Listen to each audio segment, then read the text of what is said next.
Hello everyone and welcome once again to a wonderful Wednesday webinar with the Climate Emergency Centre Network, a growing network of 30 plus centres around the country, getting people together to build resilience and hopefully some hope and focusing on solutions. So tonight Linda Aspey is coming to tell us about the incredible work they do with the Climate Psychology Alliance and climate coaching and helping and support people through what's going on in the times at the moment. And Linda's written a book about hope, which is fantastic because we need some hope. We need some focusing on solutions.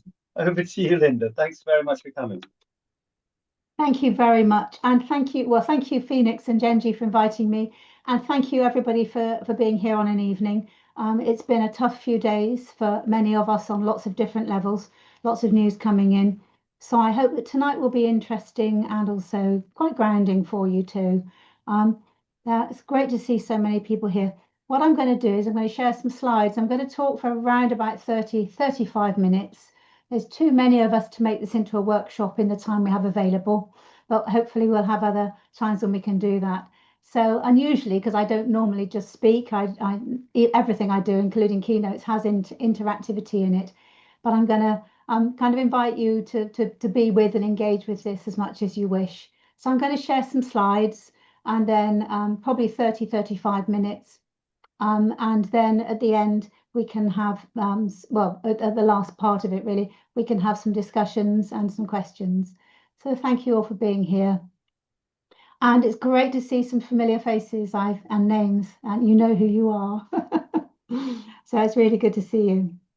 So a bit of introduction about me. I've kind of been engaged in the climate world really for about 8-9 years now, since I had one of those epiphanies that people often talk about, and I went on a journey. I've been a leadership coach for 30 plus years and a facilitator and a therapist, and I flung myself into action with some of you here and with XR and Just Stop Oil and things like that. But in the last couple of years in particular, 4 or 5 years now, I've really focused on climate communications and giving people supportive tools to come through these times, to work through these times together.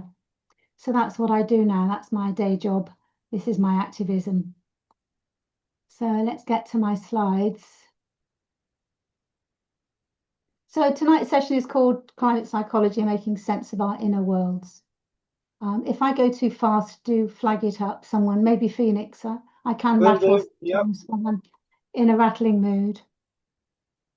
So we'll talk through some slides, but first of all, I just want to give you a bit of a time to land. So if you would like to take a minute just to bring something to mind, something, someone or somewhere that makes you feel glad to be alive. So I'll give us half a minute there. Won't take a full minute, but take a little moment to bring to mind something, somewhere, someone or somewhere that makes you glad to feel alive. Or makes you feel glad to be alive. Could be both.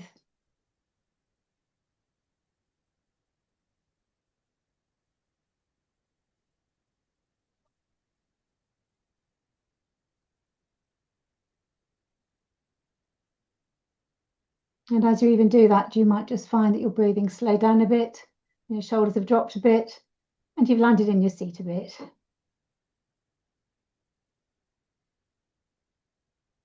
So this is what I thought we could do this evening, is I'd like to introduce some of the key ideas and principles of climate psychology to you. To consider what's happening in our inner worlds and how we can respond. To explore how climate psychology can support us in communicating, connecting, collaborating and building resilience. So as I said, I'll present for around 35 minutes and then we can have some discussion at the end. And I'm happy to stay on beyond 8 o'clock if needed. And I just want to land as well the importance of the work that many of us here are doing. And as you'll see the cartoon on the right that says, my desire to be well informed is currently at odds with my desire to remain sane. And never has that felt more true than in the last few weeks for me. So doing climate work, many of you here are or are thinking about doing it or are on the edge of doing it or have left doing it. Some of this will resonate. That understanding the science and facing reality is emotionally, psychologically and physiologically demanding. This is difficult, challenging, and rewarding work. The impacts of this work are amplified when we meet resistance from others or we feel alone. And this idea of, getting it and staying with it, it's a constant process of assimilation as new warnings come in by the day. It's not like hearing one piece of bad news that you can then grieve and recover from. It's that constant process. And for that reason, I don't think that care is a luxury. It's a necessity for ourselves, and it's a responsibility towards others as they face it too, particularly when we're the one messaging and engaging. We have a responsibility, just as we'd expect a broadcaster to give us a warning and say, look after yourself, here's a trigger, program's going to talk about this. And pacing yourself is important. I won't be inviting you to do a lot of contemplation or sharing tonight, but you will be resonating with some of what I talk about. I'm not going to be talking about any climate science at all, any of the news at all. That's not what we're here for. I'm talking about the climate and psychological responses to that. But please do take a break from this session if you need to, and I'll signpost some resources at the end. And you can watch it back and make some notes when you watch it back. I'm not going to invite questions as we go along, simply because of the time. So if you do have thoughts, if you'd like to just make a note of them, we can make sure that we do our best to cover them at the end. And it's not like a Q&A. I don't have all the answers. Lots of you will have expertise and will have tried things that you can share as well. So it's not about me being the great expert. So it's into 4 sections, really. We're going to start off looking at climate psychology. So what first comes to your mind when you hear the phrase climate psychology?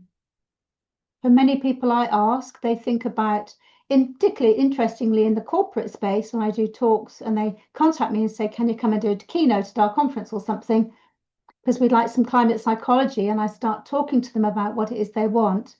They're looking for behavioral nudging. They're looking for techniques that can get people to change their habits. For some people, it evokes climate emotions, anxiety, that kind of thing. For others, it invokes understanding or managing denial and dealing with denial. So it can be a wide range of things that comes to people's minds, but most of the time, people tell me that they think about either climate anxiety or counselling to go with it, or listening circles, or they think it's about changing someone's behaviour, often at an individual level. How can I get people to recycle more? That kind of thing. There is a whole school of climate or of psychology that deals on behavioural change, such as nudging behaviours and behavioural economics, and how to get people to use the right recycle bin. That's not what we cover in climate psychology, although we recognise it has uses. Our focus isn't focus, it's wide. It's a very wide remit. So what we do, and what we do at the Climate Psychology Alliance, and climate psychology has been around for around 12 or so years, and the Climate Psychology Alliance was started by a number of people that were from different fields. Hence, it's also quite eclectic in our approach. Although I would say that on the whole, it's very psychologically and psychotherapeutically, psychoanalytically informed, but that's not the only thing. So what it does do is explore how humans perceive and defend against and respond to and make meaning of climate, ecological and systemic crisis. It's called climate psychology because that's what we started with 12 years ago. Of course, as things are unfolding, we realise that there's so much that's interconnected. So, it's not just that, but we're not changing our name at the moment, as far as I'm aware. So it draws on a wide range of things, including all of these things: psychosocial, systems thinking, psychotherapeutic, spiritual and philosophical thought, sociopolitics, geopolitics, the arts, and eco-psychology. And the key themes we tend to work with are around unconscious emotional processes, systemic inequality and injustice, living planet connection, trauma, and cultures of care. So how does it help? Well, it helps us to understand and, really importantly, validate some quite complex individual, collective, and cultural emotions and responses as the crisis unfolds or strikes. It helps us to engage and communicate and support people, from those who are avoidant to those who are distressed, to process what's happening or what is likely to. So we work with a wide range of people, and we support others who are working with a wide range of people, including people who are trying to engage through communication, right through to people who are dealing with the very distressed and the traumatized. It helps us to build resilient, caring cultures that can connect and stay present, prepare for change, respond to crisis and adapt. And the reason being, and Joanna Macy's quote is ageless, and it's still as valid then as it was, of all the dangers we face, from climate chaos to nuclear war, none is so great as the deadening of our response. And that's a challenge we face because for many of us, including people who are here, we sometimes need to deaden our response.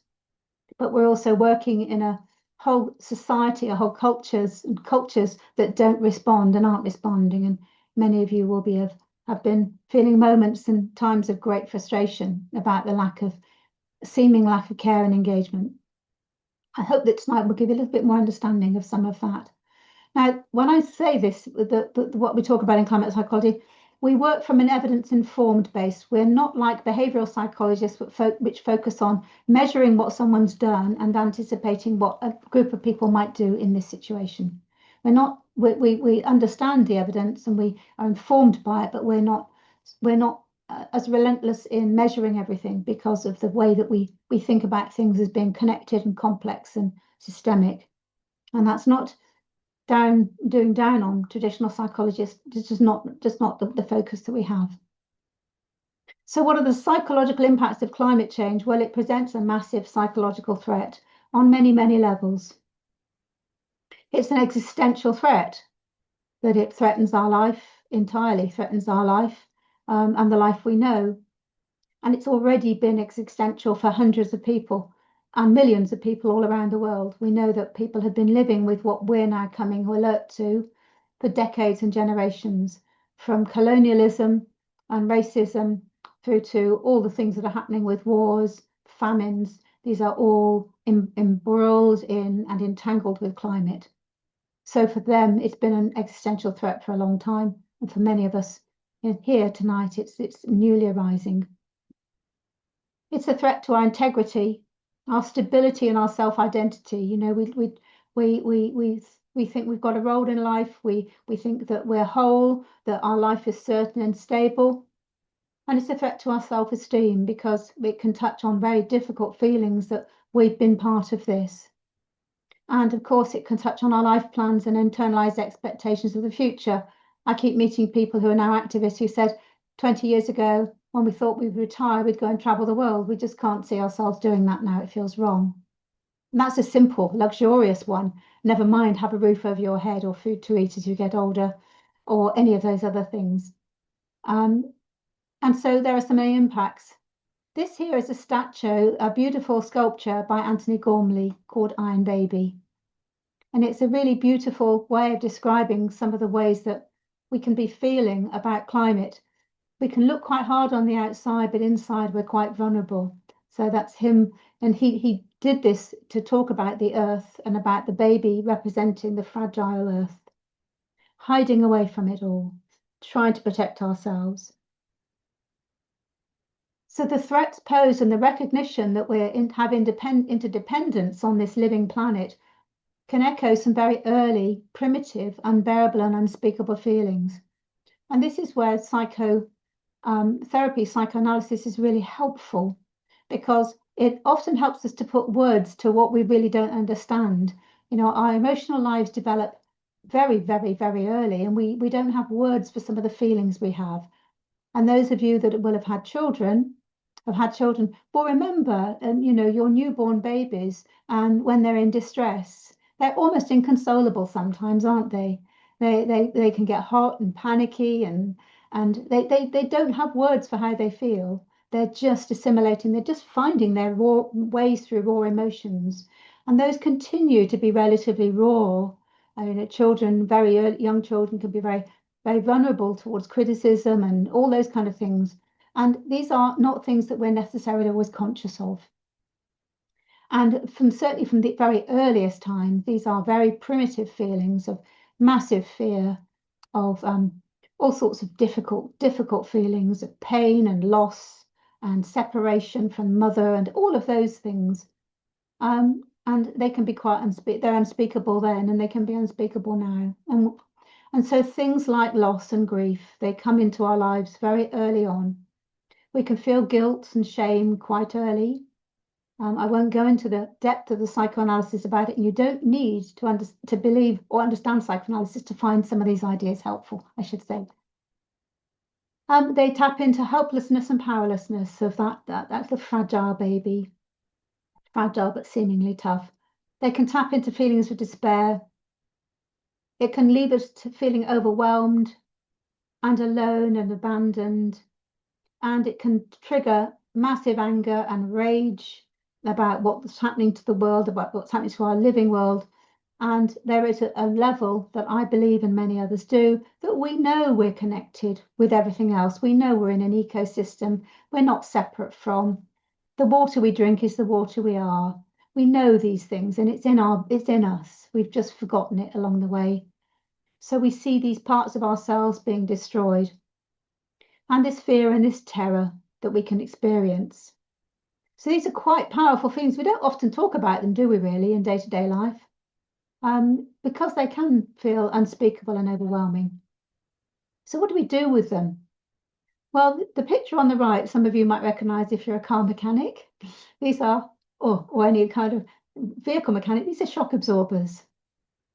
So we handle these feelings with our own inbuilt shock absorbers called psychological defenses. So these are unconscious processes. We don't know they're there. We can sometimes be reminded of them, but we're not normally aware that they're there. And they're there in the face of difficult feelings. They're just protective. I call them protective processes because if you said to somebody, oh, you're being very defensive about this, they're going to go, no, I'm not. Which of course is defensiveness. So these defenses are normal. These processes are normal. They help us, and we need them to cope with reality. Particularly in our modern lives now, absolutely full of dilemmas and contradictions. We use them all the time in our life, way before climate. They're just there. They're there when someone tells us off, when we blame someone else, when a toddler says it wasn't my fault, it was his. We use them in any way to deflect some kind of uncomfortable pain. However, they can prevent us from perceiving or coping with reality when we need to face it. And they can be individual or collective. And for most of us, avoidance is not because we don't care, it's probably because we do, and it's deeply, deeply painful. And I did a talk a few years ago at an XR event, around about 6 years ago, and I was doing a talk on these defenses, and somebody came up to me afterwards and said, if I'd actually known some of this, I might still be married, because a few years ago I was trying to persuade my partner to get on board with this, and they were digging their heels in the opposite way. And it caused such a rift between us. But I went in like a bull in a china shop, just frustrated. And if I'd known they were being protective, I might have approached it very differently. And we also have cognitive biases. I'm not going to go into those tonight. There are about 40 or so defenses that we think we've got, and we use them at different ways in different times, and quite a lot of them are really relevant. And I'll talk about some of those in a moment. And on top of that, we have all sorts of biases, immediacy bias, credibility bias, cognitive dissonance, which is a form of bias. And these are little shortcuts that take us towards certain behaviors. So some of the key ones, the ones we most often recognize in others and sometimes in ourselves, are denial, negation, and disavowal. And these are three main types there are all different varieties, flavors of denial.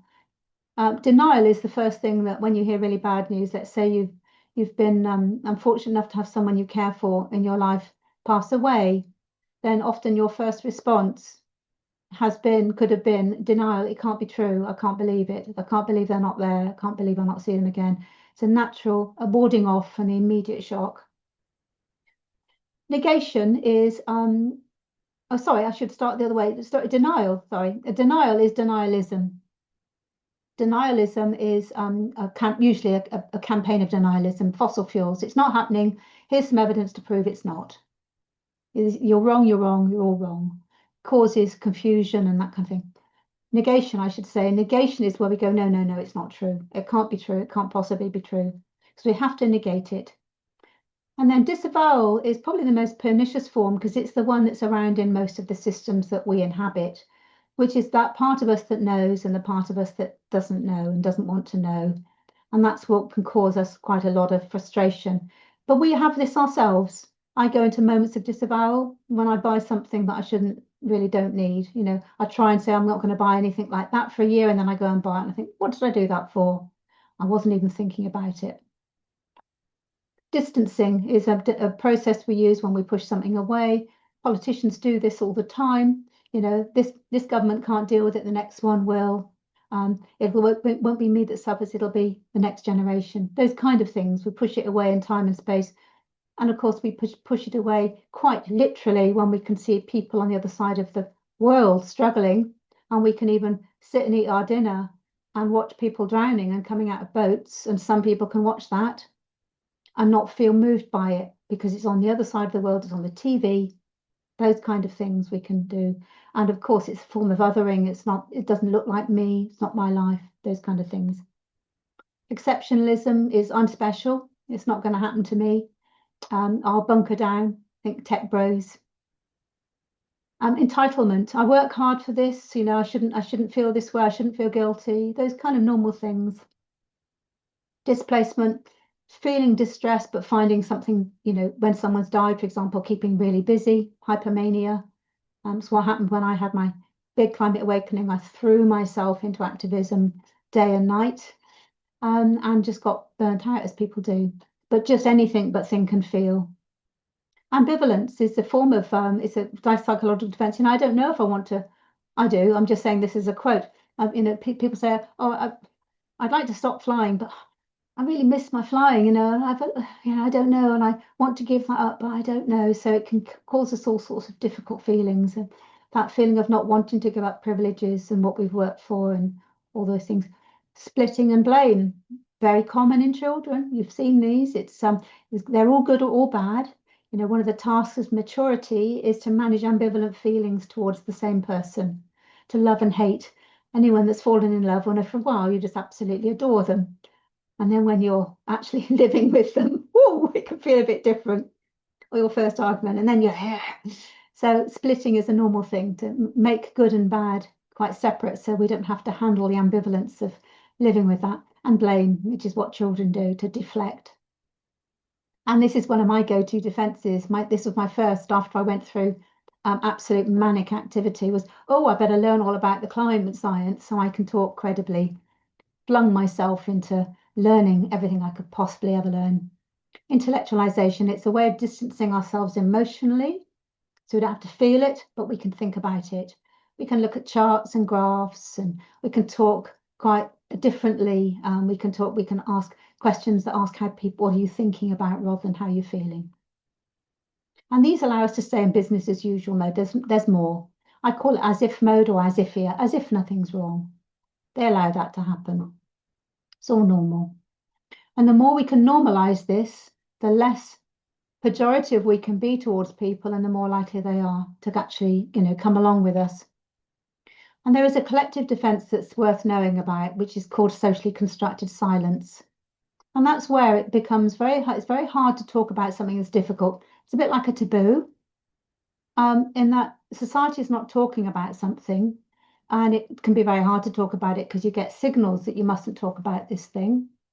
Because then if you do, you get frowned upon or you're the party pooper and all of that. So in society, we're often not only talking about it, it suppresses the thinking of it too. And that can explain a lot of reasons why sometimes people going along their life as if they're not even thinking about it because they're either compartmentalized it or the socially constructed silence, the water in which they swim, allows them to say everything will be okay. So it's a kind of collective soothing.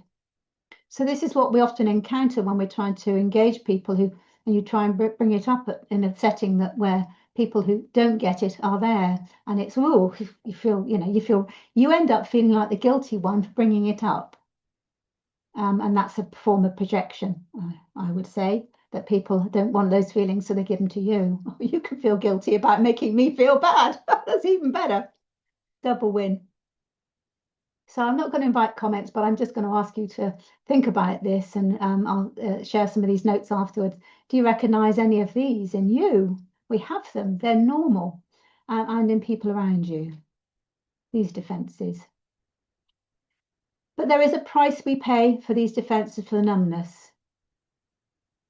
The attempt to escape from pain is what creates more pain. And Gabor Mate, who's not a climate person, has been saying that for a long time about the way that we manage pain and trauma. And if you look at that picture, that horrible, isn't it horrible to look at, that grey image, that really fuzzy grey image? I find it really uncomfortable to look at, because it's not clear, but that's how we can be feeling and living this sort of grey life. Because there's the other side of pain is if we're blocking ourselves off from feeling. As Joanna Macy would say, our sorrow, there's another side to all the pain. Our sorrow is in equal measure love. We only mourn what we deeply care for. In speaking fear, we showed the trust and the courage it takes to speak it in a fear-phobic society. When we express anger, it's got its source in our passion for justice, our love for the planet, and in feeling empty, we make space for something new to arise. So there's very good reasons, emotional, psychological, and collective, individual and collective, to be able to process our pain and deal with it in a way. And what I would also add is that if you communicate climate, you will almost always trigger defenses in others, including those who are engaged. In natural processes, people will be intellectualizing, they'll be shifting, they'll be thinking about blame, they'll be justifying what they do, all of those, completely normal. And it's highly likely you'll be using your own defenses too. You'll be defending yourself against criticism, so you might water down your message, you might minimize. You might find yourself not wanting to give the absolute truth, or you might actually find you are, but you might well water that down. And your unprocessed emotions will often leak into messaging. Again, I want to stress it's normal. So this explains a lot of the things we're seeing. We're seeing things like techno-optimism. We're seeing, tech will save us. Yeah, well, which part of tech is it you've got in mind? Because we've got so many things we need to sort. Which particular one? Are we going to get them all launched in time? These kind of things.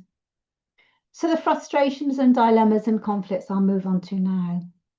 Hopefully you're not feeling a bit overwhelmed by my pace. No, it's fantastic. It's full of really useful information, really informative. There's a few questions coming in for when you've Great, wonderful. Thank you, amazing. Wonderful. Share some love on the React button, folks. Thank you very much. Okay, so let's look at the frustrations, the dilemmas, and the conflicts. Well, we've got this frustration. How can I get people to care like I do? How do we know our efforts will be enough? How on earth can we change these entrenched systems? How can I live like this when I know so many are suffering? How can I sleep at night? System-wide transformation is needed. What if I feel ambivalent? I want to do things. I want to take my kids to places that I saw. I want to have the foods available that I love. I want strawberries on Christmas Day. I don't actually, but those kind of things. We're stuck in systems that make it really hard, and we can feel ambivalent too. I meet people every day who say, I'm in a shit job, but I can't leave this shit job because I've got kids in a nice school. I've got holidays arranged. I've got people to feed. I've got people dependent on me for an income. What do I do? So what if we feel ambivalent? I want to change, but I can't. Or I don't want to change, but I must. And what happens to us when we never have time, or we think we never have time or need to feel? What happens when we can't feel? When we see these huge setbacks like geopolitics, like I'm not even going to use the name tonight. Some of you might later. But when we see geopolitical upheaval, when we have the science reports like the one that came out yesterday that was sneaked in and not reported on mainstream news from the government. Also, when we struggle to rest and relax, when there's just so much to be done, because there's never an end to our inbox and never an end to what we can be doing. How do we deal with all that? And we wonder, How can we ever be well in an unwell world? We look at this world that we're part of, and we look at everything that's going on, and we realize that we are Earth. We are the skin of the earth is hurting, it's burning, it's starving, it's droughting, it's all of that. And then we've got all the financial worries, and we've got all the jobs, and we've got the health, and we've got the ailing, and we've got everything else. How can we be well when we're eating plastic and we're all of that? And when people and animals and creatures are all dying, and we wonder all of this, and it's overwhelming. Given all this, no wonder it's hard to engage or process and stay with how we feel. And we shouldn't be expected to have to stay. It would be overwhelming. I have times when I say I'm going to have a mental spa. I'm going to go away for 3 hours and I'm going to do something entirely different. And I'm going to, because I need to be strong to do some of the work that I do. And I'm sure some of you find the same. So again, a thought for you to take away. What are some of the dilemmas and frustrations that you face, and where can you take them? It is astonishing when we do listening circles how many people share these frustrations about shit jobs and stuff like that, and they go, oh God, I feel the same, and they say, oh, I feel better knowing that you've got the same thing. You notice, just as who is it that says it? I think it's Thomas Ogden. It takes two minds to think a person's most difficult thoughts. It takes 2 minds to think a person's most difficult thoughts. And I'd probably go further and say it takes at least 2 minds to think a person's most difficult thoughts. So that brings us on to emotions. I'm going to go over a little bit from my 35 minutes. I hope we're okay with that. That's totally fine. Yeah, we can run over 10 minutes if need. Right, or lovely. More. So I'm going to touch on climate anxiety because it is something that often comes to people's minds when they think about it, but it's not the only response we're having. It's, it's got a bit of press, hasn't it? Because it's a nice headline, eco-anxiety, Greta, it's giving me eco-anxiety. It's all her fault for getting all these children anxious and all of that sort of stuff. But there's lots of different responses. It can cause absolute despair and distress. It can cause people to feel all sorts of different feelings about what they do with their life. It can cause people to get introverted and want to, doom scrolling is quite a common thing. People might want to find out more. And then some of us here, we just keep busy. And of course, it can invoke activism. It's lots of different ways. We can just keep busy. Or we can feel very alienated from the world that we once knew and were part of. As in my case, when I stopped coaching people doing shit jobs. Not that they all were, that's not fair. I coached some lovely people. But so what are some of the signs of climate anxiety? Well, they're like stress, but on steroids, really. So it can be generalized anxiety, it can be new, or it can be, if it's pre-existing, it can just be heightened. It can be a dread, it can be a nameless dread sometimes, or a fear for the future, for ourselves or others. And it can have all these kinds of, denial is a form of anxiety, we think. It can bring a loss of purpose, a sense of pointlessness and a giving up. We can be irritable, just like any stress. And we can be really frustrated with people who don't get it. Because we want to feel connected to others. And when someone that we love and care for, particularly, doesn't get it, I think personally, it's not the fact they don't get it. It's a fact that we feel our values and our shared beliefs have been crushed and trampled on. And what I thought we shared in common has gone. There's that loss of connection with that person. It can lead us to feel alienated and isolated. And it can get into our sleep and our dreams. And it can change our eating habits like any stress can. We can get into self-harm, self-medication, and manic activity and doom scrolling, as I've said, or keeping busy. And of course, it can re-traumatize past traumas. And, we're now finding out so much more about intergenerational trauma and how trauma is passed down through our bodies, through our experience, through our unthought knowns, as somebody talks about. We know so much more now. And we're repeating those patterns, and we repeat them with others too. But climate anxiety can fuel meaningful action, and it can build support networks, but it can lead to burnout if we don't moderate and resilience build. I think XR was particularly good at that in the early days, saying we need regen. As much as we need action, we need regen. I used to get involved in the regen work, but it was interesting how few people would come because they wanted to be in action, because they wanted to embody their distress and their agency, but they often could burn out too. And I would like us to just think about the wider impacts of climate and on change on mental health. It's a threat multiplier. There's higher rates of suicide. You're more likely to die in a heat wave, especially if you've got pre-existing mental illness. You might not realize you're thirsty because it's hotter, but you don't realize. It's, as I said, but in fact, with psychological trauma, people are reporting more cases, and the Imperial College said that there are and will be more cases of psychological trauma than physical trauma.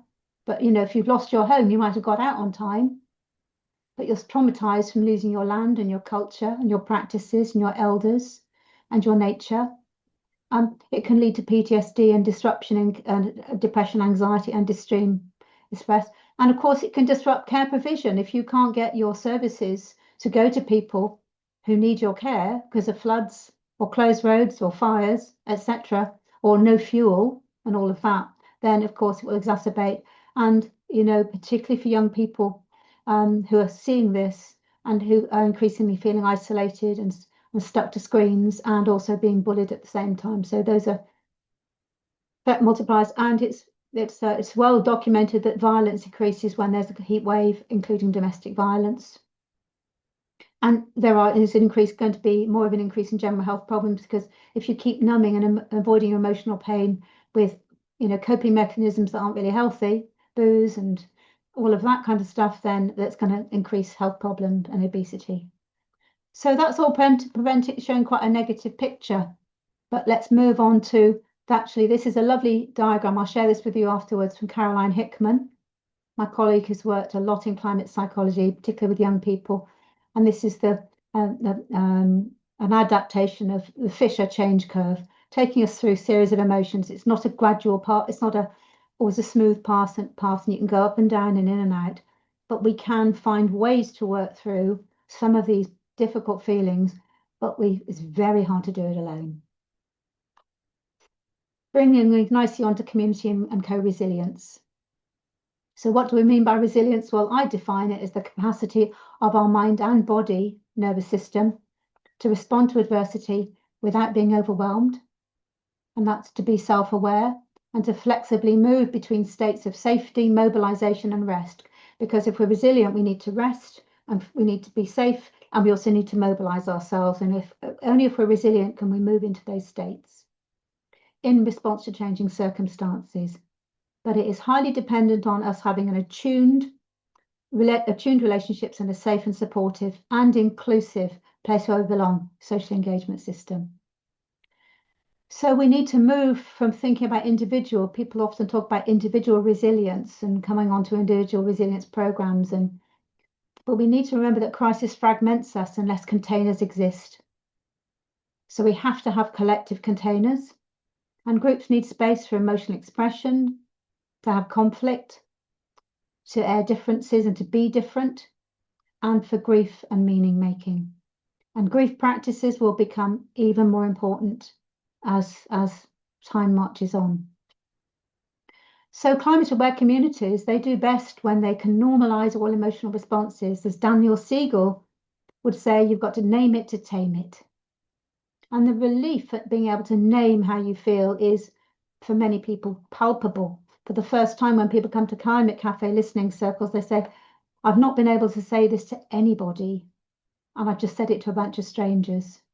I feel despairing, or whatever. And it's not always despairing, by the way. That's just an extreme. Sometimes people say, actually, I feel really quite joyful today, and I'm trying to hold on to that. Climate aware communities will thrive when they value care as much as they value action.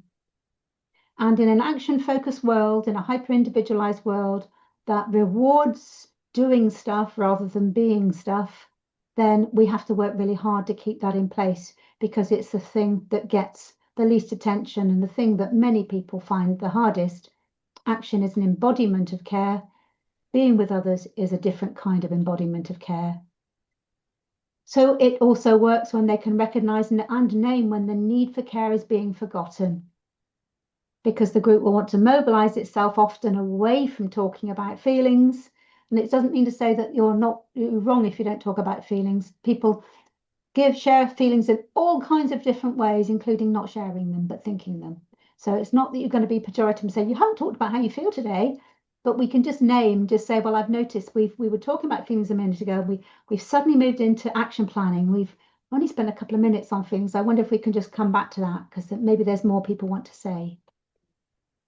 When we can honour people's limits and know that, we can all burn out, and really put effort into staying relational, particularly when we're under pressure.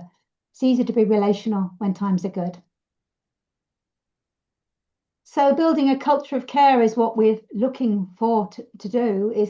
So think about for yourself, what happens when you're having a tough time, and what are you already doing to support yourself? And what is your own group, your community organising group, doing that would describe or could describe a culture of care? What would it look like?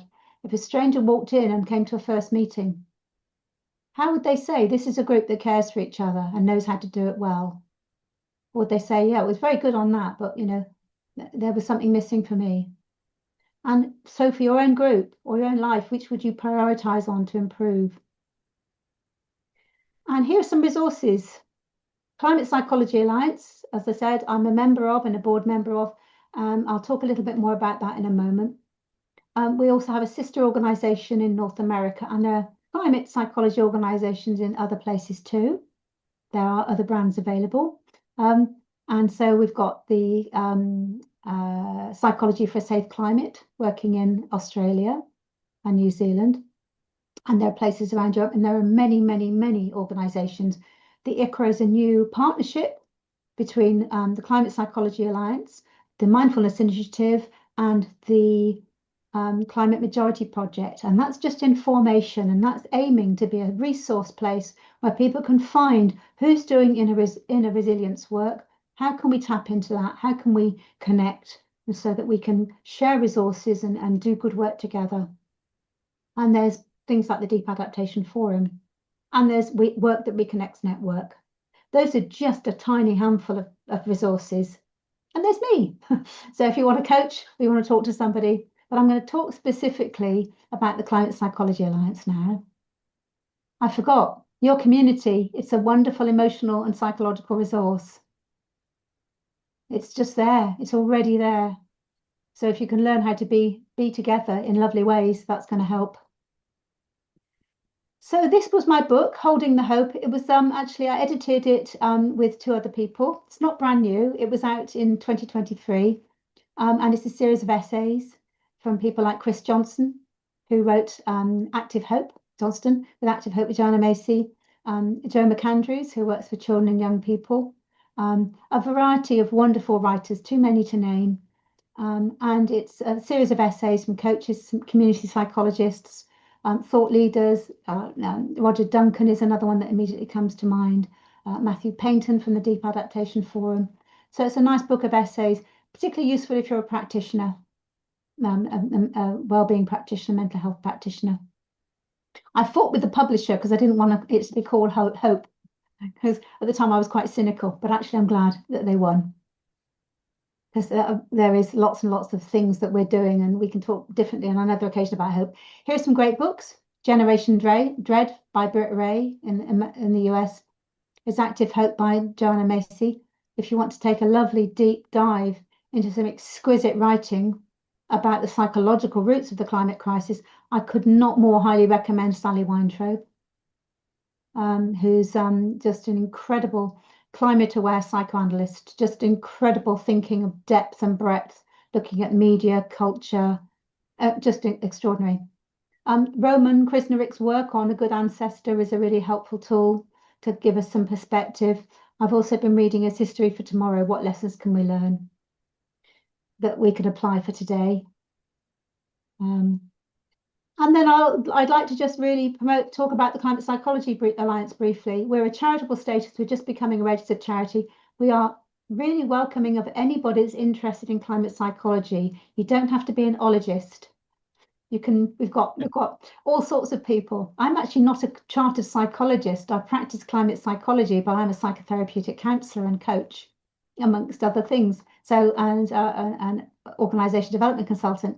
So we really do welcome. We have artists. Our co-chair is an artist and does performance arts. We have dancers. We have zoologists. We just have everybody, and it's a great supportive community where there's lots of things there, lots of learning, lots of great spaces. So what do we offer? Well, we offer low-cost climate cafe listening circles and trainings. If you want to become a facilitator yourself of climate cafes, you need to go on one first, but we offer those. They're on our website. We offer free and subsidized or subsidized support for young people. We've got specialists. We just recruited some new people as well. So we didn't have many staff before. We've got a few part-timers now that really are focusing on young people and parents and guardians. And we have a therapeutic support directory, and some of you may have benefited from that yourself or have activist friends that have. We offer those are members that offer 3 sessions there.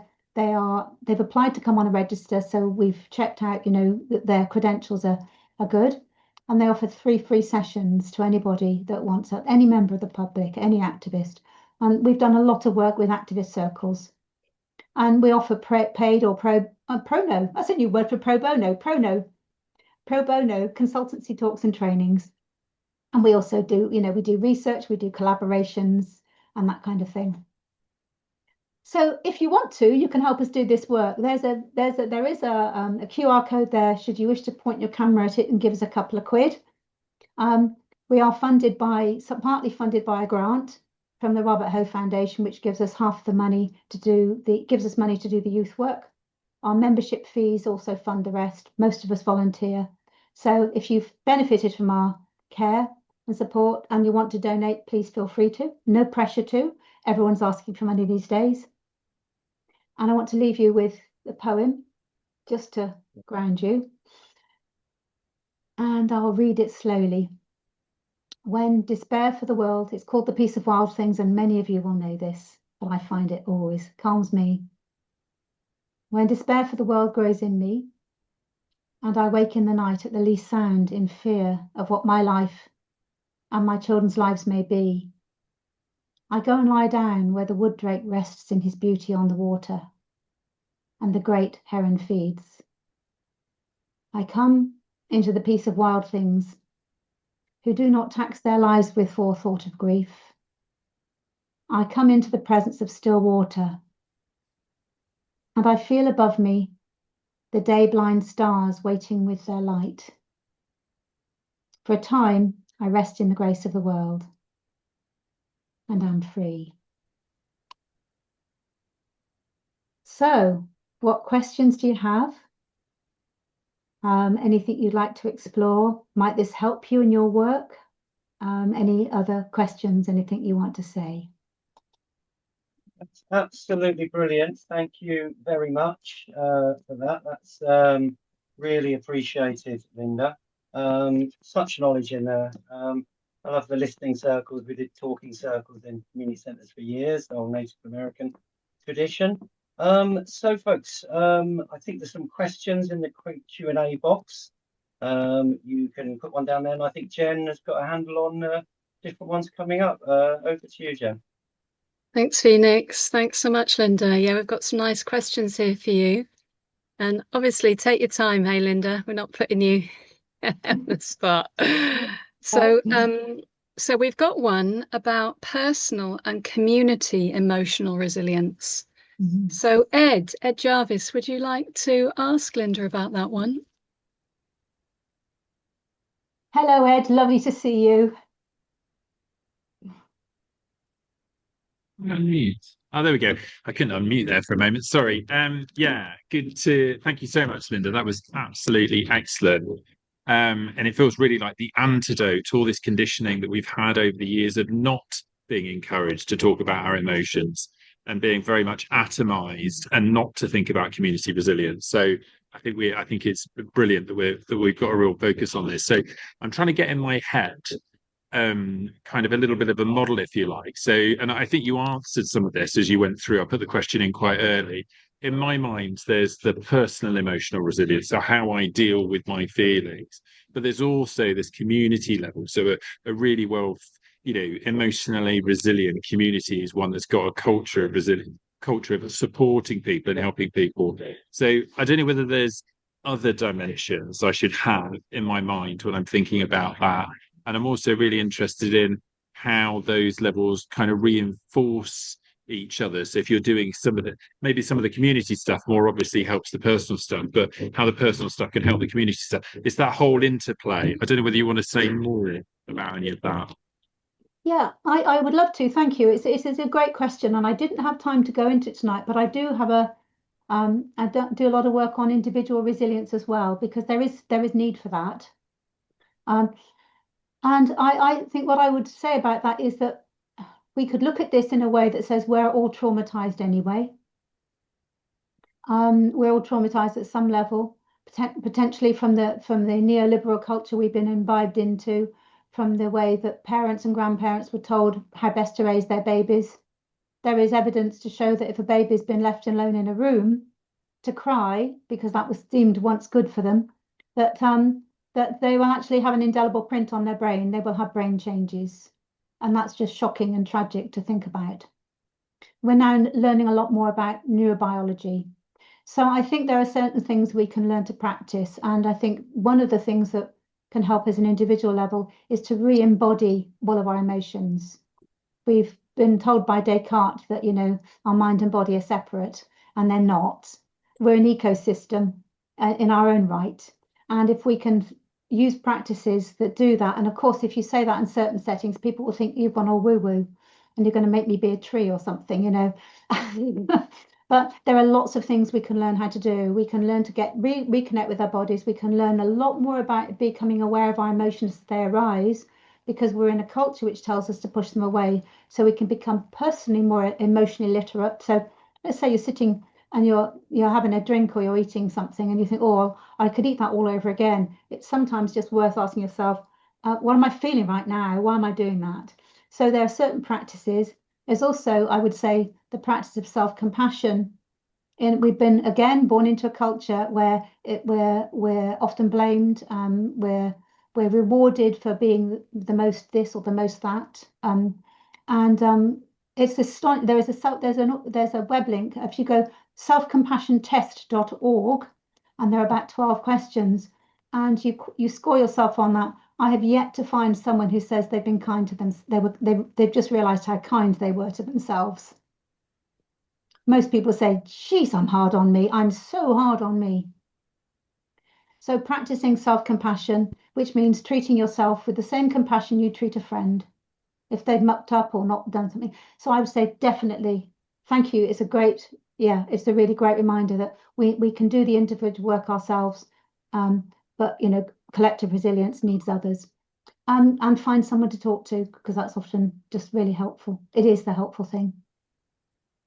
Thank you so much. Does that answer? Yeah, thank you. Self-compassion test. Wonderful. Thank you, Ed. Helen Plowman, could we come over to you, talking about being receptive to others? Do you want to come in with your question? I'll unmute myself. There's a bit of background noise here. Sorry, I've slipped out to the back of a pub where anyway. So it's almost like I'm living two existences. One existence where, I'm being rejected because I'm not living up to values, whether implicitly, explicitly, or whatever. I'm not vegan, I do this, I do that. And in another community, I'm also rejected because I bring up things about climate change. So it feels like there's nowhere safe. How do we not be cliquey? How do we not exclude people because they're not doing all the things or living up to, because it's like I can't be too, does that question make sense? Oh, utter sense, total sense. I hear it so often and I feel it. I felt it so often myself. I mean, it's interesting. The thing that I won't answer your question directly, but I'll just compare it to something that I hear a lot. in listening circles is when people start judging people for flying. And, you know, some people are flying and some people aren't. And things like that seem to imbibe a lot of rage in people, such as, well, I will come back to you because you asked it and you quoted your, so veganism is another one. So how can you possibly think this and do that? It's a very hard one because people come from an entrenched position and they come from a set of values that they're not even aware that they've inherited. And they've also made personal choices about how they show up. And I would say that sometimes when we're getting pushed onto how we are doing, it's simply a manifestation of other forms of distress that we just happen to be in the way of. And we just happen to be landing there at that time. Living with that is very difficult. And that's why part of forming a good community in the very first place is to have these conversations. Just again, I mean, I keep quoting XR, but I think they got so much right in the early days. They're 10 ways of being, their kind of ground rules. You know, one of them was not be judging. And we did live that a lot of the time. So I would say for a group to find groups where you're not judged and to which is hard, but also to recognize that what someone might be experiencing is they might be experiencing some complex emotions they don't know where to put, and you just happen to be in the way of them.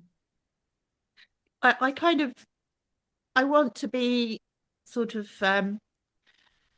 getting more involved in trying to create community, and it's like, well, we have a lot of community already, and a lot of people who I would put, we often say, if you want something done, ask a busy person. So we've got a lot of really busy, really great people doing a lot of things and everything, and it feels like that imposter thing again. But also how to make it so that it is for people, how to make it for people who maybe aren't already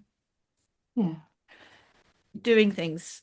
I know that the aim would be to say, oh, well, maybe to get them to do things, but that's not what I really want to do. No. You know, I want to encourage people to feel like the climate space is not a cult, basically, and that they don't have to do all the things in order to be a part of informing themselves. Whether or not they choose to change their behavior, they've got to know what's going on. Do you see what I'm saying? I think a lot of it, if you talk to people and say, you know, let's do a workshop on how to talk to people about climate change, the first thing they think about is how to talk to people. They don't think about how to listen to people. Right. It's a part of it. And I think when you can run listening circles, if you can set up, if you can set up some kind of listening circle or some kind of check-in, when you get to know people personally, and we found this anyway in some of the movements that are working against polarization. People do not polarize against individuals, they polarize against groups that don't feel like them. They'll say things like, oh, I like that guy, you know, he's this, but he's my neighbor, he's a good guy, he's not like them. So when we can personalize an individual and tell our personal stories, then people are far less likely to judge us harshly or to polarize us or to other us. And because you can feel quite othered in some space, we can feel quite othered in spaces. So thank you, Helen, for your question. I'm sorry I can't answer it fully, but I'm hoping it gives you a bit of food for thought. Thanks, Helen. It's great. It's a great chance to express those emotions here. Thank you for sharing them and saying them. Thanks so much. So if I could ask Dottie to come in about their question about the resilience in other cultures. Come on in, Dottie. Hi, Linda. So my question was... Dottie, you're echoing a bit there. I don't know if you can switch it off. That's easier. Whatever. I'll go on mute because that might help when Dottie does his question. I can't stop the echo. Anyway, so my question was basically, what can we learn from the global south and indigenous cultures about how to deal with loss of habitat, loss of community, loss of language, because they've been through all these things sometimes for hundreds of years. And I was wondering what part of their experience you've built into your work. Thanks, Dottie. it's a critical question, and I think it needs a lot of time to answer that well, but I'm just going to give a headline, is to say that we've already appropriated a lot of their stuff, and we're the ones that have caused the harm, that are causing them to have to develop resilient processes and cultures and practices. So I think what we must be really sure not to do is to trample on in and say, tell us how you cope with what we did to you, and then we can find ways that we can cope ourselves. So I think listening, collaborating with, learning from, but with humility is really, really important. All Thanks right. so much, Linda. Help, nothing. So Linda, just to say, we're coming towards the end of the time, but I'm really glad you've written a book about hope. Just to say a few bits towards the end, we've got one or so more questions in, but basically, there's a lot of young people I talked to at the festivals last year, last couple of years, and they feel that they've just been surrounded by this world of doom scrolling, particularly screens a lot, particularly more since lockdown, that a lot of the older people around them are telling them things like it's the end of the world, they've got this many days, things are collapsing, falling apart. And, you know, I've had a long life going through a lot of things. And one of the best things that kept us going over the years was some hope that, you know, keep going, pick yourself up, take action is one of the things that made us feel better. I squatted for 25 years and had to pick up the pieces and carry on and keep going in whatever situation. So, you know, is there any message that you can give there to people about, you know, giving a bit more hope and solutions, particularly to, you know, younger generations, all generations? We're talking over Christmas, my brother's mate, a window cleaner, who's just saying we're doomed. There's nothing we can do, is there? Like, you know, so what message can we get out to people about, you know, personally, I feel we've got to network the solutions really, really strongly and give people hope to know that there's thousands of projects and people and campaigns out there making a difference, and you can do something, and give people a bit of a toolkit, like we're hoping after this NEB film comes out, to join local groups to take action. Any messages there on hope and solutions for the parting thing? We've got to wrap up soon. Over. Thank you so much. I would say that it depends on their age. Whatever we do with young people and children has to be age appropriate. So that's one thing to definitely do, is consider their age and what's the messaging we're giving them. Secondly, to listen before we talk, to ask them what they need, what support they need, what they want to get involved in. Thirdly, to let them dictate the pace of it. Just because they see us doing something doesn't mean to say that they have to do it as well.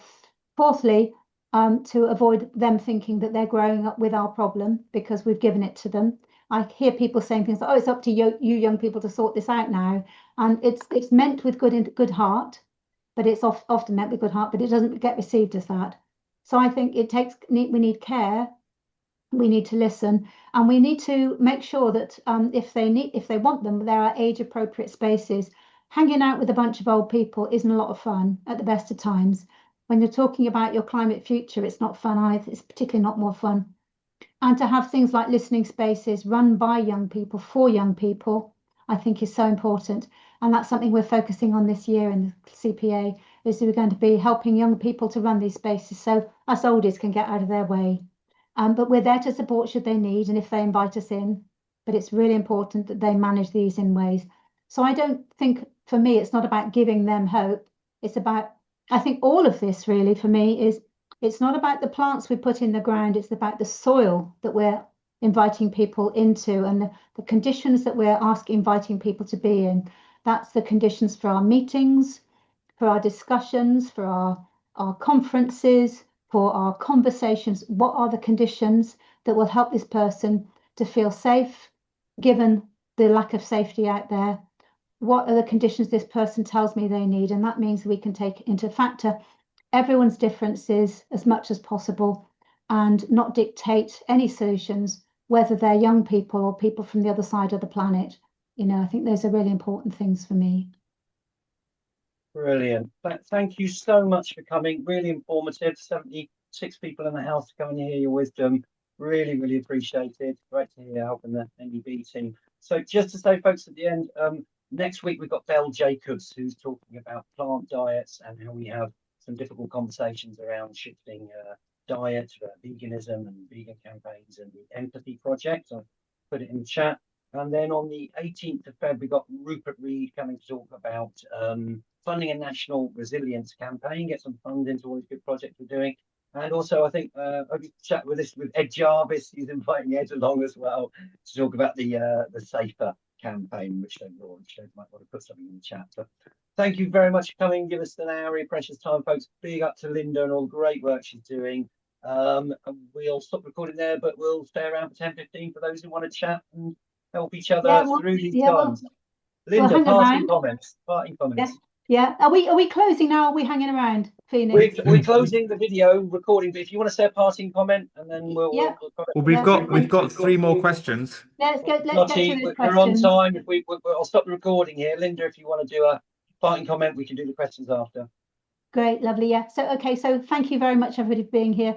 If you are left with questions hanging and we don't get to them when we're off camera, off recording, please do feel free to contact me. Via the CPA, or just my name is linda@aspey.com, or just look for Linda Aspey online. You'll find one more of me in the world, in Colorado. And she's never agreed to speak to me, and I've always been curious. Who are you? But so anyone, so you'll find me, and you can just email me via my website, or just linda@aspey.com if you're left with a question. I'm really happy to have a conversation with anybody. This is my activism now, and you'll know what that feels and looks like yourself. So just let me know. Thank you very much. Brilliant, Linda. Thank you so much. And just to say, one of our things the other week was to have a call to action. The call to action then this week is to check out the book Holding the Hope by Linda Aspey and a friend. There's the link there. And either buy a copy or send it out to people, and check out the National Emergency Briefing, anybriefing.org, coming up, big film to brief us all. Okay, thank you very much. Thank you, everybody. Solutions.